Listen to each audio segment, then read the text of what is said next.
What keyword ranking strategies are you currently using? The entire goal for ranking is how many orders can we possibly get through that one specific search term. Now, I know there's a lot of talk in our space around like, oh, target like long tail search variations of the keyword and all that stuff. That does help. It's not going to have the most impact. So the most impact for any ranking keyword is going to be getting orders specifically through that search, getting a lot of orders. So we don't just want one, we want a lot. And also making sure that our click-through rate and our conversion rate are really high on those key terms. So I'll be honest with you, the biggest impact on ranking you can have is really by picking the right keywords. So if your question was, how do I figure out what keywords do I rank on? I would say like look for things that you can afford to spend a lot, i.e. you're not losing money, meaning ACoS isn't like so crazy high that you can't afford it. You want to look for things that you have really good conversion rates. Bonus points if you have good click-through rates here, but I would go for conversion rates over click-through rates. And then you just want to like put money towards that. Now, if you say, how do I rank on this specific keyword, then that question is a little bit different. And I'm just going to tell you like push volume. Now, what I recognize is that me saying, hey, push volume through a one specific search might mean that that's not super profitable. So that's where I'm saying like the real trick is going to lie in the actual targets that you select to rank on. Other things, some pro tips and some pro hacks are more advanced but can be helpful here, is if you have a specific search where it's like crazy expensive and you just don't really have the budget for it. Again, that goes back to keyword selection. Make sure you're selecting keywords where you can afford to spend that budget on it. But if we're on a specific keyword, you want to make sure that you're showing high enough in search that you can really get those good conversions and get those eyeballs on the product. But maybe you can't afford a ton of clicks because there's a lot of clicks and they're really expensive. And use the budget as sort of a lever to cap or meter how much money you are spending for that ranking play. Now, how effective that is going to be how many orders your market is making, and that's relative. So when I talk about trying to get a large amount of orders, it's relative to the other competition that is on that particular search page. Hello, and welcome back to another episode of Ask Junglr. This is the time and the place where you can get answers to your most pressing Amazon advertising questions. Just a quick recap for those of you who may not have attended before. Hey, my name is Elizabeth Greene. I'm a co-founder of an Amazon's ads agency called Junglr, hence the name Ask Junglr. And we have been running advertising for brands for over 6 years now, going on 7. And we really focus on business-centric ad strategies. What the heck does that mean? Well, what we have found over the years is that there is best practices in running advertising, obviously, but there is also other circumstances, like is the brand dealing with excess inventory, and so we need to game plan there. Or, with tariffs, margins were very tight, right? So that ad strategy is a little bit different than somebody who is like, hey, we are really just going after growth this year, or we have another brand that there's new competitors in the space and CPCs are going up, and that is, getting driven. And also for context, we work with beginner brands as well, but we also have cut our teeth and been working with brands that have very large catalogs as well. Very large, I'm talking like 50,000 SKUs and more, right? So how do you get incremental strategy? I mean, like every single product essentially should in some ways have its own ad strategy because it has different conversion rates, different click-through rates, different profit margins. But how does one manage that kind of complexity at a scale of 50,000 SKUs, right? Insane. I will say that because we have gone through literal blood, sweat, and tears to find those answers, I am able to come here every single Thursday to share my knowledge, our knowledge. I have an amazing team behind me now. It is no longer just me coming up with the answers. I have an entire ecosystem around me, some amazing contacts. And so that's really what this show is all about. Me being able to bring these answers to you to help you level up your Amazon ad game as it gets more competitive, as margins get squeezed from all ends and the market really matures and there's 27 million different updates, everything from AMC, some people still not running DSP. You would be surprised at how many brands I am in contact with where they're not even leveraging sponsored brand ads at all. Like there are so many different ways that you can go building out an ad strategy. And so with that, I will, I'm going to open it up. We already see some questions in the chat. So the format of this is you can drop any and every Amazon ad question you have into the chat on whatever platform you are listening in on. And I'm going to pull those up and we will get right into it. Seeing some people saying, Elizabeth, good to see you. Good to see you as well. I appreciate you tuning in. It's saying happy Thursday. Happy Thursday. This is one of my favorite segments of the week because I get to geek out on Amazon ads, which is, I'm going to say my first love. Family is a first love, but Amazon ads is definitely a close second. All right. So our first question is, when I set up an auto campaign in the grocery category, groceries, that is actually a little tricky category, actually. Certain target types, close match, solution substitutes, and conflicts sometimes show no suggested bids or data. Hold on, let me find the second part of the question. Data not available. Can you explain why this occurs? What strategies you recommend navigate such limitations in automated targeting? Yes. So honestly, not having a suggested bid is not the end of the world. Suggested bids simply give you a good idea and a potential benchmark of what the market requires. No suggested bids happen for a couple reasons. One, it could be that the algorithm doesn't fully understand your product yet. I have seen that on products that are not well indexed or they're not really in a specific subcategory or a good category yet. Sometimes there won't be any suggested bids. However, another one which is more common is like, let's say that you have a keyword with really low volume. Now, this is a little bit unusual because you're talking about an auto campaign, and auto campaigns, because they can target, multiple different searches, they tend to have the ability to get more data on them. But a lot of times it's that most likely the subcategory that you're in, it could be in some grocery categories, because either due to the lower price point, maybe they have slimmer margins. Sometimes they're just like not running advertising in those categories. And that's actually kind of normal. So bottom line, I would say I actually wouldn't worry about it. I would simply start. Now, if you haven't run any advertising at all for this product, then you can just start somewhere, honestly. So there's two ways to go about starting bids. One of them is to start low, see what those clicks are, and then optimize from there if the CPCs are just too high. There's a second way, which is to start low and to work your way up. So where should you start? Well, if you're starting at the top end of the category, just recognize that, you will pay more, although you typically get the data a little bit faster. If we are wanting to, say, be more profitable in how we enter into a space, I would set a low bid. Now, low is highly dependent on the category. Like for a supplement brand, low is probably $1. For other brands or for typical categories, I would say low, you're probably looking at like 25 cents or something. And then what I would probably do is just start at 25 cents, see if I can get any traction from that.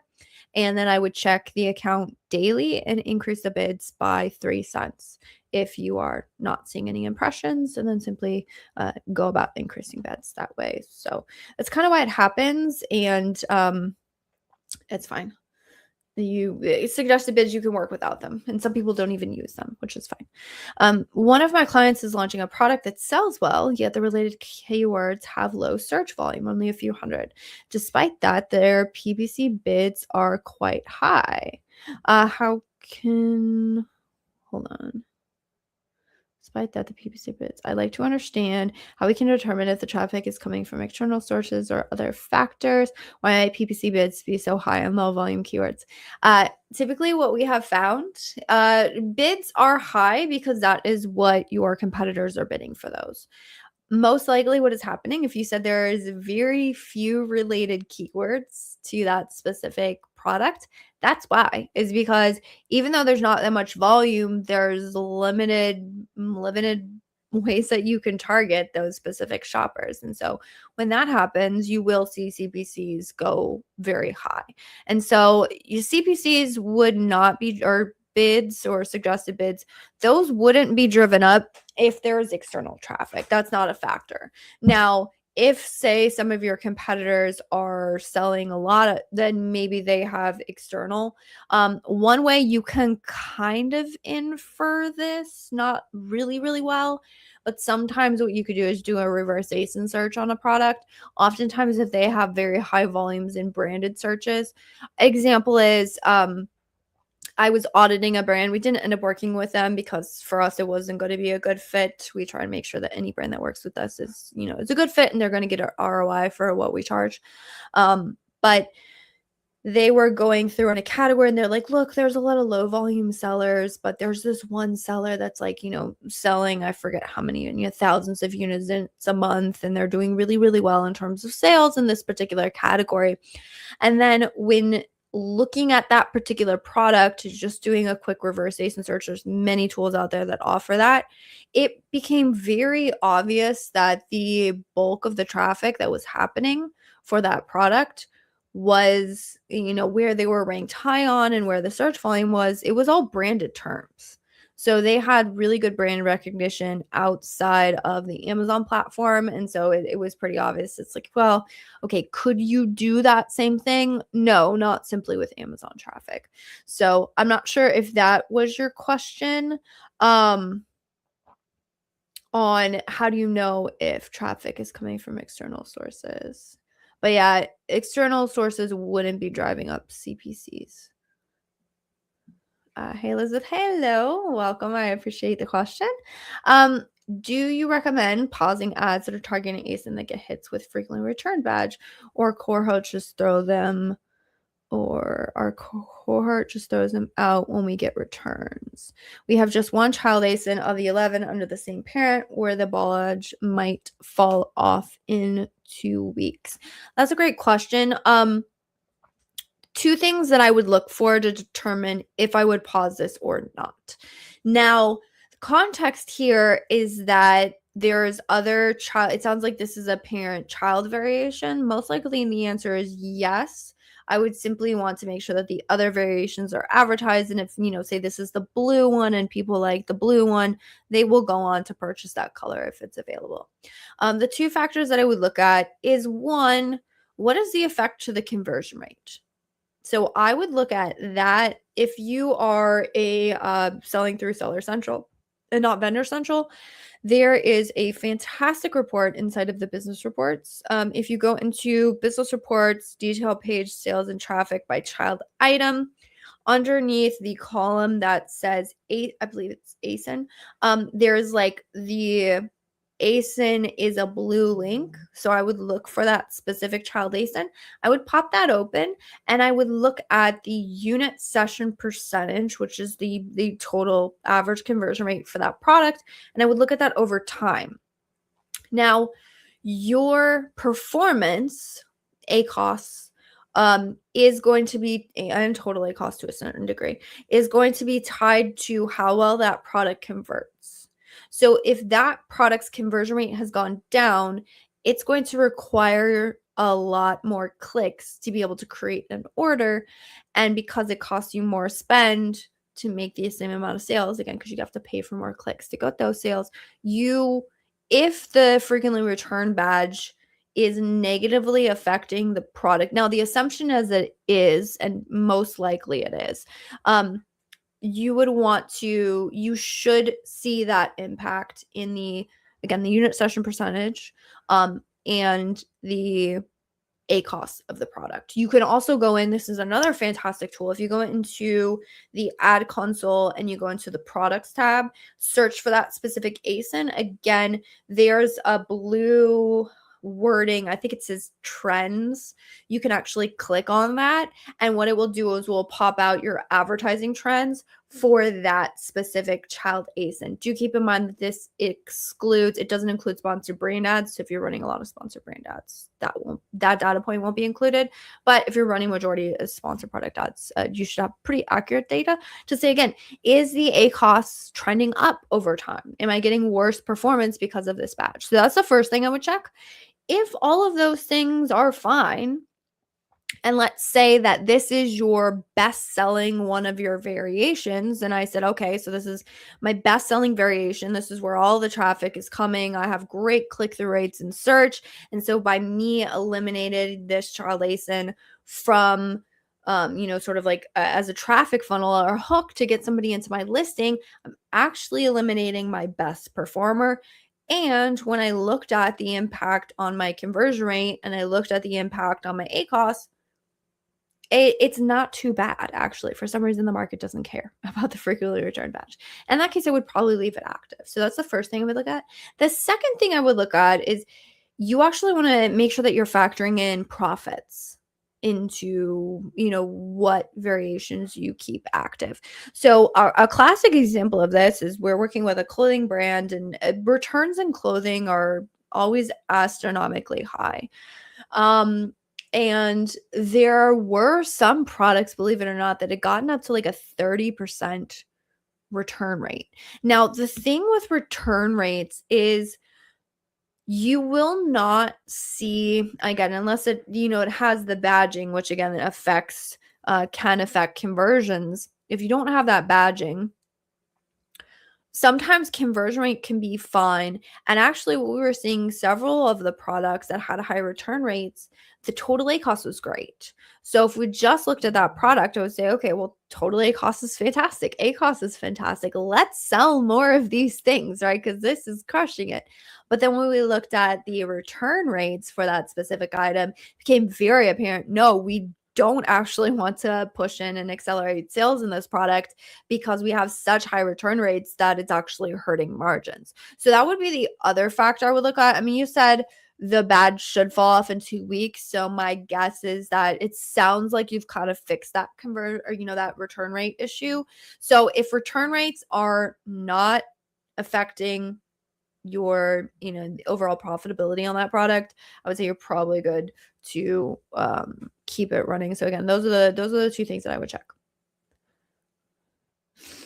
All right, next question. If some of our campaigns, especially ASIN targeting, we've placed high bids, the competitor's product is selling well and very similar to ours, yet we're getting either no impressions or very low impressions. What might cause this? How many troubleshoot improve impressions share of such situations? Typically speaking, and I don't know what high bids is, so I don't have that context.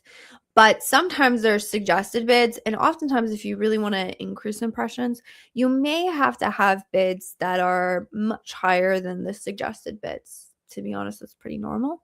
And sometimes to really get good placements or get a lot of impressions, you need to have bids higher than what you think is reasonable. So that's what I would actually check. Is I would increase bids and see if that generates more impressions. All right, a long one. I'll probably read it and then pop down so I can actually see the screen. But some people say if a keyword performs well in auto abroad campaigns, we should move it into an exact campaign, but keep it running in the autos as well. Others say if a keyword performs well in auto, we should negate it in the auto campaigns, increase the bid in the exact campaigns. Which option is correct? Also, if the same keywords are performing in all three campaign types, auto, abroad, and exact, the system supporting them profitably, should we let them continue running? That is a fantastic question, and it gets into this idea. If you look it up, it's called search term isolation. This is actually a strategy. If you've been in a space a while, you would know that this strategy really gained traction when I was first starting out, which is probably 6 years ago. So this strategy has been in the space for a very long time. And it was actually a strategy that was carried over originally from people in the beginning who were starting to run Amazon advertising, and they were bringing over their knowledge from Google Ads. My understanding, now I am not any sort of expert at Google Ads, but from my understanding, their search term isolation, although that has changed, I think, with a lot of the new targeting and things that have come out, that was a very core strategy. No, is it a core strategy now? Things change in 6 years, right?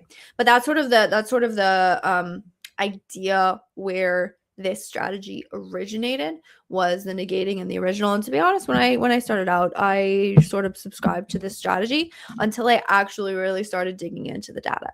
So I'll give you my recommendations on which strategy I have seen perform best, and then I will also give you sort of my origins of why I hold to the strategy that I do, and it is based on observed data and observed behaviors in the account. So long story short, no, I would not negate if you decide to launch something in an exact match or a phrase match campaign. We have been running this strategy for 5 years, I believe. There are still some people who really, really subscribe to a search term isolation strategy and feel like that's the best way forward. I vehemently disagree. And so my recommendation is going to be to launch it in the exact match campaign and keep it in the original auto or broad match campaign. Now, there's some people who are worried about what's called like search term like overlap or duplication. We have seen keyword duplication not work in accounts, but the keyword duplication that we haven't seen work is when, let's say, you have two exact match campaigns that you're trying to bid very aggressively on for the same term. We have seen sort of impressions will like shift to one campaign, and then all of a sudden these impressions decrease, and then they shift over to this campaign, and you're kind of playing whack-a-mole with bid adjustments. But why that becomes a problem is because you have two campaigns that have basically the same match types, and you have the same level of aggressive bids in those campaigns. And that's really where we've seen things not work well. But if managed correctly, I've never seen it hurt an account. I've only seen it help with lowering CPCs if you keep it in the original broad and phrase match. So then that becomes a question: how do you sort of kind of manage these things? And what I would say is that really, to make sure that you're not hurting yourself, is if you manage with a fundamental belief that is still something that is baked into my core, and I've seen it destroy more brands than I care to think of if it is not paid attention to, and that is trying to scale what is often called like discovery campaigns, auto campaigns, broad match campaigns, to some degree phrase match campaigns, category campaigns, 100%, expanded ASIN targeting, related keyword targeting, and to some degree like trying to think of all the targeting type. And those are the primary sponsor product targeting. There is there's another one. It doesn't matter. What we would highly recommend is to be very, very, very careful with how high you allow bids to scale on all of those more broader targeting discovery campaigns. I have seen that come back to bite an account more than once. And the most common way that this happens is in Q4, those campaigns often absolutely freaking crush it. And so, because obviously you're trying to push volumes, you will scale the bids. Come Q1, those search terms that were everywhere do not perform as well. And then you're basically trying to claw back an account that has been sort of really, I don't say mismanaged, but it's gotten out of whack. So our preferred structure and the structure that we have battle tested, seen accounts that are not using the structure, and just try to really fix and do a bunch of reallocation, and it can be really difficult to get to a place where your account is running in this structure. But if you have exact match ranking campaigns that you are really pushing on to drive that rank, and then you also have quite a few and a lot auto campaigns, broad match campaigns, category targeting is a hit or miss, we found. Some more specific aggressive ASIN targeting, exact match ASIN targeting, not expanded ASIN targeting. And then, you can run expanded ASIN targeting. Related keywords actually work. Those related keyword targetings actually can work pretty well in some accounts. Again, it's kind of a hit or miss. But you have those two things, but you keep the auto campaigns and those broader targeting under control by being very careful with how much you increase bids for those type of campaigns, but then two, how high a bid you allow those campaigns to go. And so that's why if we again launch something in exact match and we're going much more targeted, you will have higher ACoS on those on your ranking campaigns. You just will, because you have to keep the CPCs higher on those campaigns. But the goal is, again, to have lower targets on your more discovery campaigns. You could do this by two ways. It depends on what system you had for bid optimization. For context, we have our own internal algorithm, and we have built our own internal software and tools that we use to manage this. So I can speak like what we do. The capabilities that you have will depend on which software platform or how you're managing bids.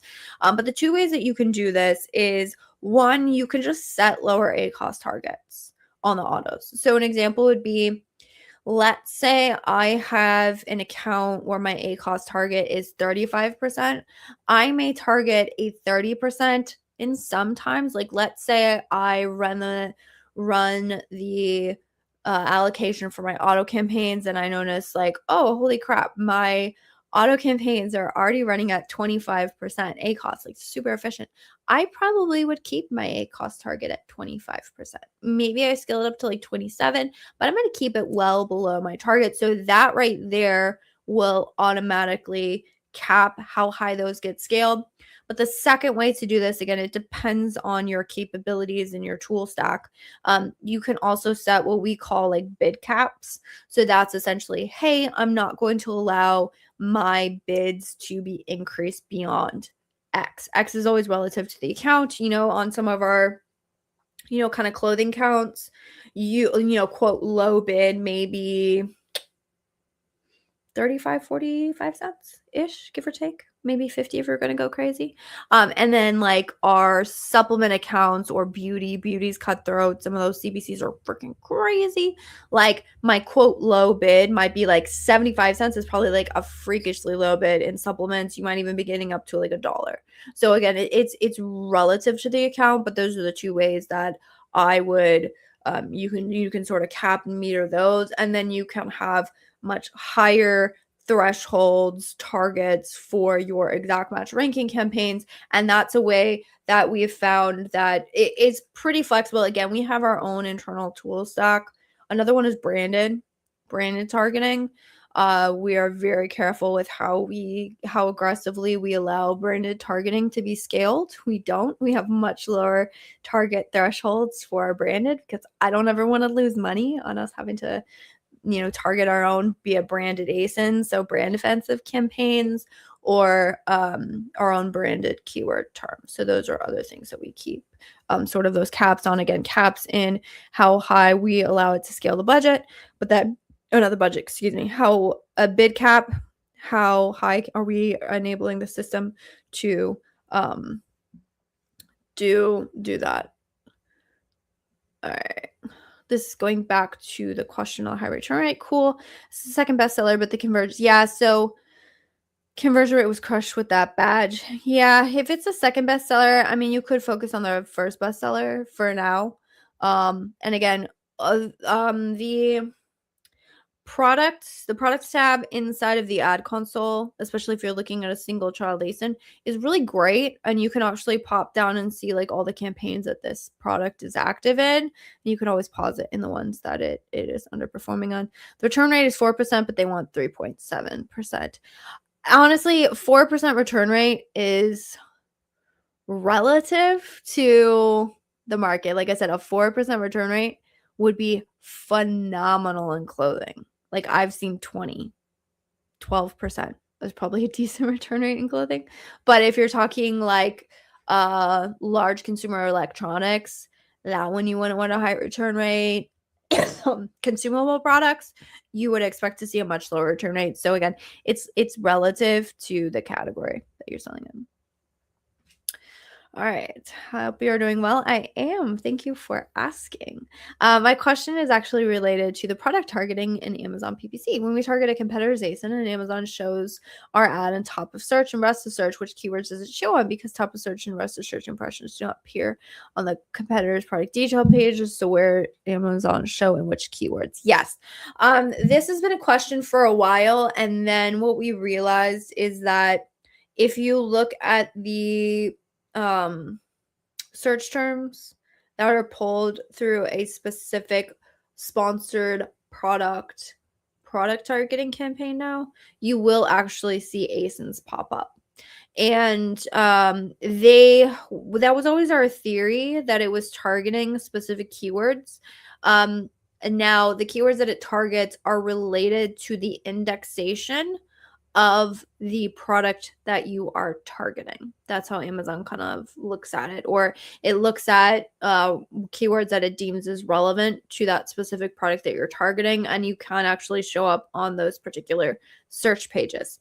And those keyword targets, or sorry, not keyword targets, search terms started popping up in search term reports last year at some point. It might have been Q1 of last year. My timeline's like time freaking flies, and there's 27 million different updates. So I couldn't tell you the exact date, but we that was an observed phenomenon across the Amazon advertising community. And we're like, oh, hey, these search terms are popping up. So they started actually showing us. This is actually something that is not uncommon for the Amazon advertising platform, is that there will be certain functions of advertising that either Amazon will announce or we will infer that are happening. However, they don't actually give us the data points to look or to have visibility or any control over that happening. Case in point, Amazon, you know how you have the business placements now, and you can see business placements, and now they give you the ability to only target business placements inside of sponsored product ads. Sponsored product ads always showed up in business placements. That was always a place where it showed, but we didn't have any way to control it. We didn't have any way to even know what the performance was on those things.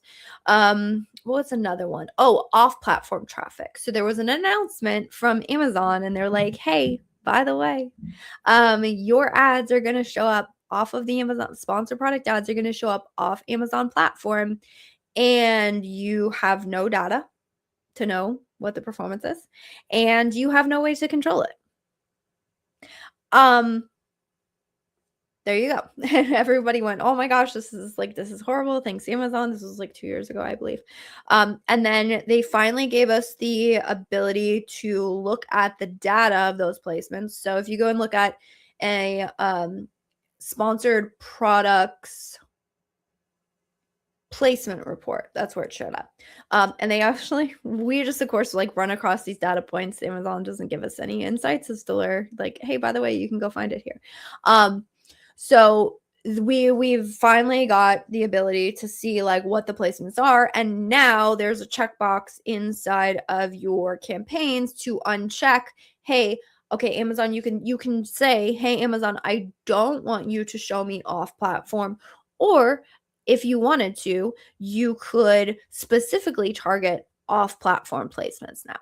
So that's sort of the migration of this, is like there's targeting and there's placements and there's functions of advertising that are happening, and then we eventually get the visibility into, oh, okay, so that's how the performance is and that's how it works. So when we got placements and then we noticed that, like, oh wait, there's top of search or message search, this is weird. So the idea was like, oh, we're probably showing up on searches, but we don't have the ability to do that or to see that.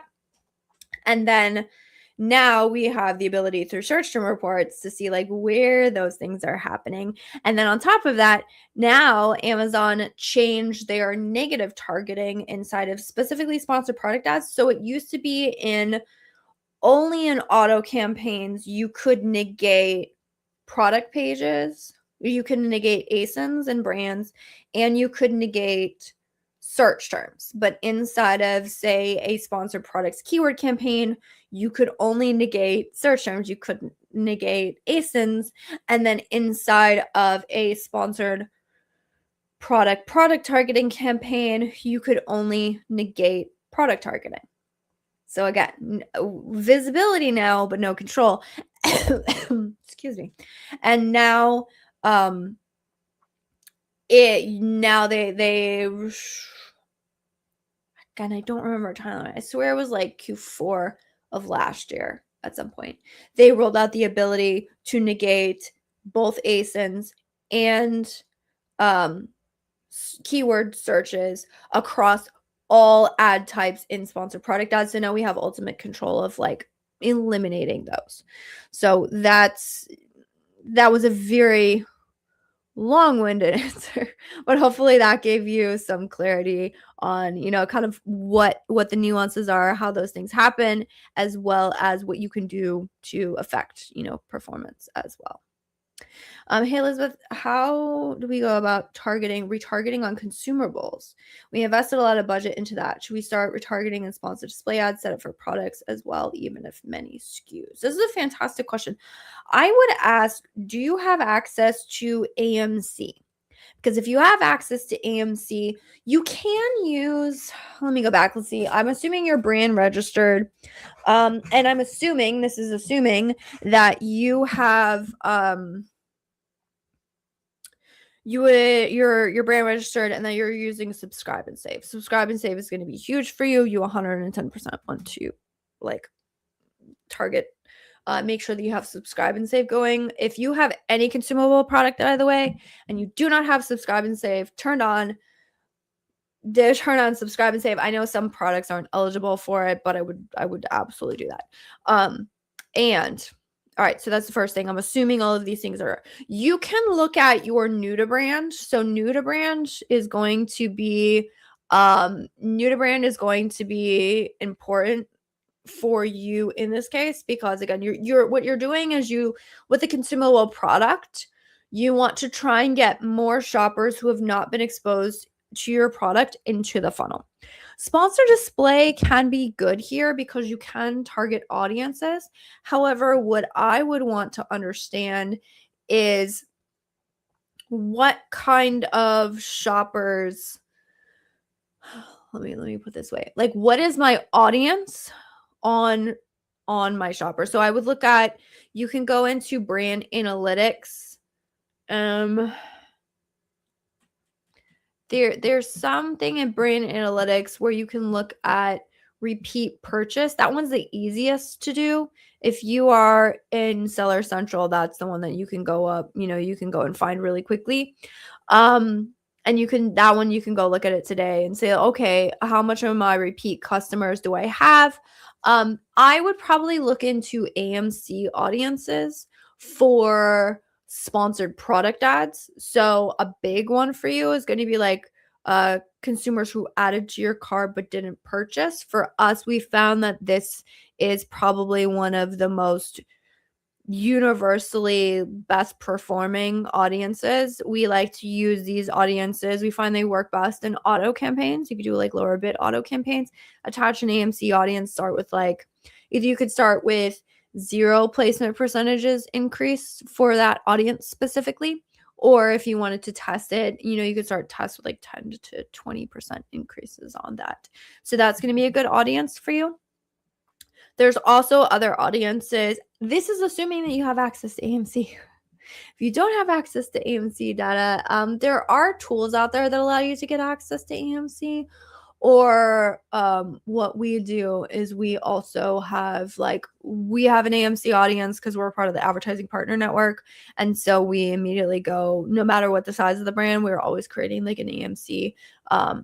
We create an AMC called Seat, I think, for all of our sellers. And it also depends on the size of your brand and the current size of your ad spend right now and what you can afford. I would say a low barrier, I would look at audiences in sponsored product ads. Ideally, you have access to AMC so you can run those audiences. Amazon does have some pre-built audiences, so you can look at that. There are reports that you can look at to gather new to brand. Again, if you look at the brand analytics inside of Seller Central, that will give you a good idea about like repeat purchases, people dropping off, subscribe and saves, all of that. And you can kind of look at those numbers over time. And then I would say if you have a decent budget at all, depending on what your total sales are. If you're in the beginning stages, I would start more with the sponsored product ads. But if you're at a level where it makes sense really to go after new customers and get them into subscribe and save, DSP is really fantastic for consumable products. It's amazing. I would highly recommend looking into DSP, but that depends on, again, your current ad budget. I don't think I would even start looking at DSP unless you're already spending at least 10 grand a month. And then you're able to spend more, you're able to allocate more budgets.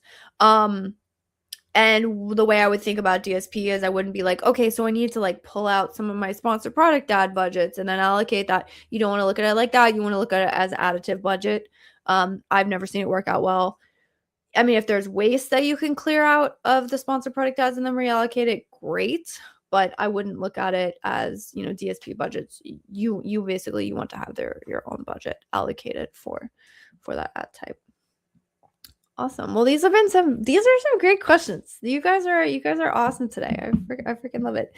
So for those of you, it looks like we have a couple more people joining in.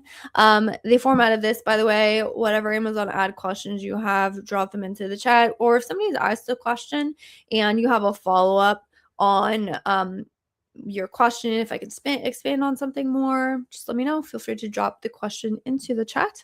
There was a couple other questions of some people. Yeah, the brand has subscribe and save, does about 50K a month. Started looking into AMC audience, how to integrate them, how to exist campaigns or duplicate campaigns. And I would start with identifying the audiences, building them, and then attaching them to auto campaigns is where we've had the most success. Doing that. As of right now, you can only attach a single audience to any sort of sponsored product campaigns. You can, and you don't have the ability to detarget shoppers who are not part of that specific audience. You can with sponsored display ads, so it might be worth looking into sponsored display ads if you identify an audience that works really, really well. In sponsored display ads, you can target a specific audience, and in sponsored display ads, you would be only targeting that audience, which also can be helpful. But if you're really going to get into like intense retargeting, or you want to look at, kind of really growing the brand and getting more into the funnel, I would say DSP is a fantastic next step. That one you don't have to go through a service provider for. It is a completely different game than sponsored product ads. Like we had one brand asking about DSP and they need like kind of a quick win to push up. And they're like, oh, what about DSP? Because they're trying to go. I'm like, no. DSP is like, or we had some brands who were like, oh, we have like a huge selling event come up. And, the brand manager was like, hey, let's spin up some DSP. I'm like, it doesn't work like that. We don't just like immediately spin up campaigns. There's a whole like learning thing. There's much more of a learning algorithm on the DSP side. It's a bit more similar to kind of think like meta ads. There's more creatives involved with it. There's more creative insights when it comes to audiences. Like you're basically all targeting audiences there. So you can target audiences and then eliminate all. So for example, is you could target, say, like an audience that would be like similar to like a certain segment that works really well, and then like eliminate anyone who has purchased from you in X amount of months. Or a fantastic one would be like, let's say if we're talking like sort of like retargeting ads, you could build an audience of shoppers who have purchased from you but then are not subscribe and save customers. Like that would be a great audience. So hey, let's re-engage those ones. And obviously you have to have a certain number of shoppers that are in that audience for you to even be able to build them. I'm trying to remember what that number is. I'd have to go get with my DSP team on that. So providing you have enough shoppers in your funnel, which sometimes you can go back out, so you could be like, okay, anyone who has purchased from me in the last like 6 months and then or in the last year and then is not a subscribe and save customer, let me go back and retarget them. So there's a lot of really interesting. It gets more into like buyer psychology and psychology of shoppers. But it can be a really effective. Now, not every brand makes sense for DSP, but in our experience, like definitely consumable brands can be really fantastic when it comes to DSP. And with that, if anyone else has a question, looks like we got a couple more minutes. I have gotten some questions from some brands this past week. So let me pull those up. One question that I got asked a lot this week was, what's more important for scaling, click-through rate or conversion rate? This is sort of a tricky one. I would say when it comes, okay, I'm gonna say this because I know a lot of people in my space. I love them. They're amazing. They're like, hey, look, the fastest way to scale any brand is going to be through click-through rate, because if you think about it, the amount of impressions that you get, you will just capture, like let's say you double your click-through rate, you double the traffic to your product, and ergo you double sales, right? And I would say that's true. Increasing conversion rate is actually much harder than increasing click-through rates. Click-through rates, a lot of times you can just do, like intense, a lot of work on your main image, but then that may or may not increase click-through rate, conversion rate. I would say the most important things for increasing conversion rate are definitely your image stack. So it's not just the first image, definitely images 1, 2, 3, probably 4 are kind of the huge ones to focus on. But what I will say is that click-through rate is the fastest way to increase traffic, but conversion rate is the best way to scale profitably. And I will die on that hill, because if you think about it, if you increase your click-through rate, like let's say you increase your click-through rate, but your conversion rate isn't great. And let's say because your conversion rate isn't great, you have 10% is not a bad conversion rate. Let's say it's like a 5% conversion rate. So at a 5% conversion rate, it takes you 20 clicks to generate a sale. If you're paying $1, that's $20 to generate one sale through advertising. And then let's say your product is $25. I'm only making $5 again after ads, and I'm probably losing money because I have all my inventory fees and my selling fees and everything else. So let's see what the math looks like. I'm gonna actually have to do math. I can't do it in my head, but you would have say $20 divided by $25. That's an 80% ACoS, which may or may not be scalable if you think about it. So in that case, I would say, okay, can I double my click-through rate? Maybe a little bit easier because I can just focus on my main image. And then can I just exponent, double my traffic? Yeah, but you're doubling your traffic at an 80% ACoS. So is that important for scaling? Well, maybe scaling, if you only look at scaling through the lens of volume, yes. But I don't know about you. I don't look at scaling only, am I increasing volume? I look at, am I increasing volume and can I have profits at the end of the day. Like I want both. There is a world where we can have both. I want both. And so in this question of click-through rate versus conversion rate, is the one maybe a little bit easier to pull on? Yes. Is it going to be the biggest lever? I would argue no. I would say conversion rate, because at the same token, let's say, and again, easier said than done, takes intense effort, but let's say it takes me, I get a 10% conversion rate, which means it takes me 10 clicks on average. All of a sudden, I have 10 divided by 25%, which is a 40. So I cut my ACoS in half. So the one doubles my volume at the exact same profitability level, and the conversion rate can double my volume with the same traffic and lower my advertising costs and increase my return. And because I get a better conversion rate, and the algorithm's also looking at, like, the algorithm does take into account click-through rate, I've seen conversion rate and sales velocity have more impact. Maybe there's someone out there who's going to tell me I'm wrong, but I've seen, again, in this, like, what's more important, click-through rate or conversion rate question, because it's a reasonable question to ask. Again, there is this focus on click-through rate, but what I found is that click-through rate does not improve profitability at all, ever. Click-through rate only will improve the volumes that I can get for the traffic. But if my cost on that traffic, it's not gonna help my cost on my traffic ever. Click-through rate will never make you more profitable. It will simply increase your volume. And if you have a pipeline of volume that is already making you lose money, and you, like, let's say you're in the negative and you double your sales, you just doubled how much money you're losing. Like, I don't want that. So I would say if there was one key metric to focus in on, and I'm saying this from like a seller perspective on improving, I would say if there was two things that I had to give sellers, they'd be like, look, if you hyper focused on these two things, there's lots of things that you could do. If you hyper focus on inventory management and conversion rate optimization, your business, night and day different. What I see too many times is that there's unfortunately a lot of sellers like, oh yeah, we optimized our listing, we did conversion rate optimization like a year ago. Like, that is a constant ongoing thing. And so that would be something I would definitely want to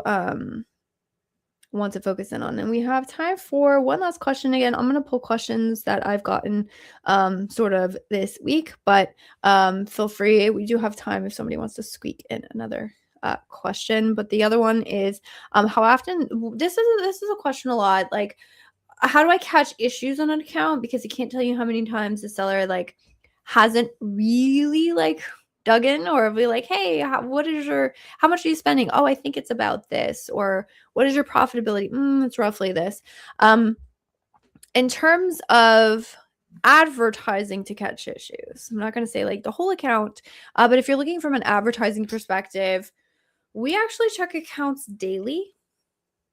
There is that. But we have found that there's 4 numbers that if you religiously pay attention to these 4 numbers and constantly scan every single account to catch trends that are happening on these 4 numbers, you will pretty much always catch any issue in an account from an advertising perspective. I'm talking about like inventory issues and all that stuff, right? I'm just talking about, like, if we want to manage advertising well, there are 4 things that we religiously pay attention to. Now, these 4 things will not tell you the root cause. They won't tell you how to fix them specifically. That's a whole nother analysis talk. But they will tell you if something is out of whack. And those 4 things are total sales, ad spend, total ACoS, and ad conversion rate. If you looked at those 4 things daily and you watched for a negative trend in any of these 4 metrics, negative trends being sales going down, spend increases, which again, sometimes spend increase, like if I have a spend increase and then total sales go up and total ACoS goes up, hey, everything else is fantastic, right? So these all things work in tandem. if I have an increase in total cost, not great. And if I have a decrease in my ad conversion rate, because I cannot tell you how many freaking times I've looked at an account and I'm like, oh, look, you guys scaled spend, you increased spend, and your ad conversion rate went down, which tells me that you are spending on things that do not convert well. So again, got to go find the root cause. What have we started spending on? Where is that spend going? Where is it underperforming? But again, if you check those 4 things in an account and you check them religiously, you will pretty much always catch issues. And what do we mean by a trend? That is a 3-day increase, decrease, depending on the KPI across the account. And so those are the things we check off. And we actually have like push notifications for ourselves to help track those things. All right. How many days, months of stock should we have aim to have in Amazon? So this is also a cash flow issue. So I'm not going to speak to that fact at all. But I will say what we have found is that you want to have, we used to say about 30. And then we got someone on our team who has like seller experience. And in his experience, he was saying between 40 to 50 days. So we kind of say the sweet spot is like 45 days of inventory. So what is days of inventory? All you got to do to calculate that is you look at your FBA stock, then you look at the sales velocity, your daily sales velocity for that product. So like, let's say you look at month to date, or you look at like last 7 days. Some people do last 30 days. It depends on how volatile up and down your sales are. You would want to say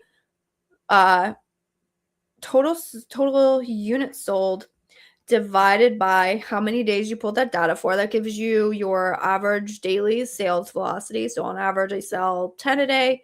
On average, I sell 20 a day, whatever the case may be, 100 a day. Some products sell that much. And then I would want to take that number and multiply or take my FBA stock and divide it by my average unit velocity. And then that tells me how many days of coverage you will have. So if I do not replenish my inventory, how many days of coverage do I have before I run out of stock? In our experience, about 45 days is the sweet spot. What would be wrong with having 3 months of inventory, for example? Yes, so 3 months. 3 months are not bad. Like if you can afford to keep more inventory in than the 45 days of inventory, there's nothing wrong with that. Some of our clients can afford to do that. It depends on, like, say things like your storage fees, or let's say you keep in that much inventory and then you're going to have you're going to run into issues. So if you can afford to do more than that, like some clients that have like really large items, like they're paying more in inventory costs. But then there's other clients that you have, they're like, look, my product is so small, I could keep like freaking 100 days of inventory and I'm paying peanuts. Like I'm fine. And we move enough stock that never becomes an overstock issue. If that is you, fan freaking tastic, keep at it.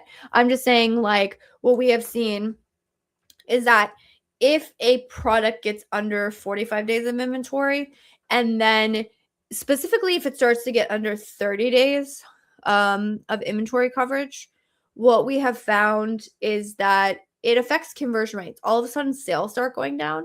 And I've heard this comment from clients more than once of like, hey, look, we have inventory. Like, what's going on? Why are we not selling? And the answer is because when you get limited on your inventory, there are certain areas of the country, because what Amazon does is they will distribute your products across the country. So you might have like a couple pieces of inventory here, a couple of pieces of inventory in this warehouse.